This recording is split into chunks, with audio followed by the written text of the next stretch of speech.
मतलब Nifty record levels पर कब आएगा और किन शेयरों के दम पर निफ्टी नए शिखर पर पहुंचेगा? कुछ रिसर्च खास सौमीत ने बनाई है, आइए उनसे समझते हैं।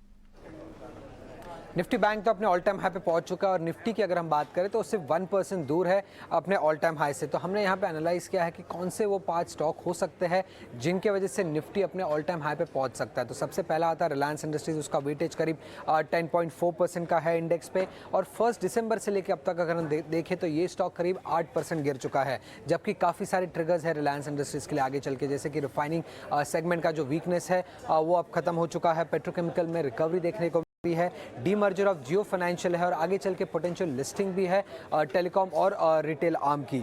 एचडीएफसी बैंक की अगर हम बात करें तो उसका वेटेज करीब 9% का है इंडेक्स पे और 1 दिसंबर से लेके अब तक फ्लैट रहा है ये इंडेक्स, जबकि 15% गेन हमें निफ्टी बैंक इंडेक्स में दिखा। और आगे चल के ट्रिगर्स की अगर हम बात करें तो मर्जर कंप्लीशन एक ट्रिगर है, मार्केट शेयर गेन्स भी एक ट्रिगर है और हाई ग्रोथ कमर्शियल और रूरल बैंकिंग सेगमेंट में भी एक ट्रिगर हो सकता है एचडीएफसी बैंक के लिए। आईसीआईसीआई बैंक की अगर हम बात करें तो वेटेज है करीब 7.5% इंडेक्स पे 1 दिसंबर से लेकर अब तक से 1.5% के गेंस देखने मिले हैं, जबकि निफ्टी बैंक 15% चल चुका है। और ट्रिगर्स की अगर हम बात करें आईसीआईसीआई बैंक को लेके तो अर्निंग्स में कंसिस्टेंसी एक ट्रिगर है, कॉस्ट ग्रोथ मॉडरेट हो सकता है आगे चल के बैंक के लिए और कंटिन्यूड ग्रोथ मोमेंटम जो लेंडिंग बिजनेस में देखने मिल रहा है वो भी एक की ट्रिगर हो सकता है। अब इन्फोसिस की अगर हम बात करें तो ये स्टॉक 20% नीचे है 1 दिसंबर से लेके अब तक, वेटेज करीब 7% का है और मेगा डिलविन एक सबसे बड़ा की ट्रिगर हो सकता है इन्फोसिस के लिए, क्योंकि फर्स्ट हाफ जो है स्ट्रॉन्ग रहता है इन्फोसिस के लिए। उसी के साथ मार्जिन अगर अपर एंड ऑफ द गाइडेंस पे रहा वो भी एक की ट्रिगर होगा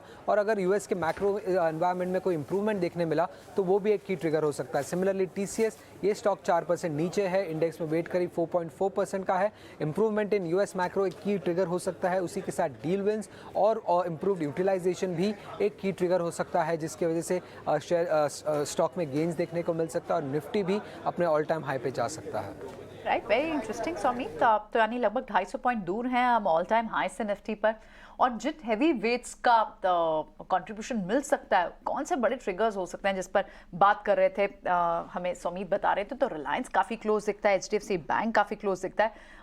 देखना होगा कि किस तरह की चाल इनकी स्टॉक्स की रहती है, क्योंकि इन्फोसिस काफ़ी दूर है अभी। लेकिन चलिए वापस लौटते हैं आज के इंपॉर्टेंट दूसरे ट्रेड्स पर भी।